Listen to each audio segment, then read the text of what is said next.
उर्वरते आषाढ़ सावन माघ पूस रे, उर्वरते आषाढ़ सावन माघ पूस रे।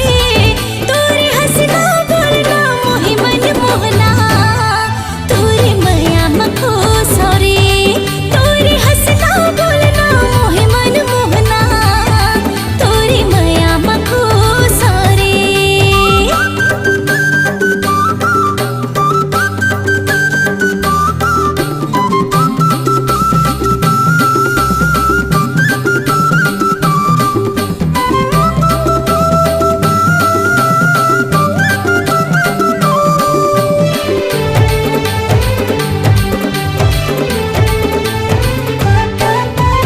खवा जाते दू रोटियां गरिया तोर माया के मारे।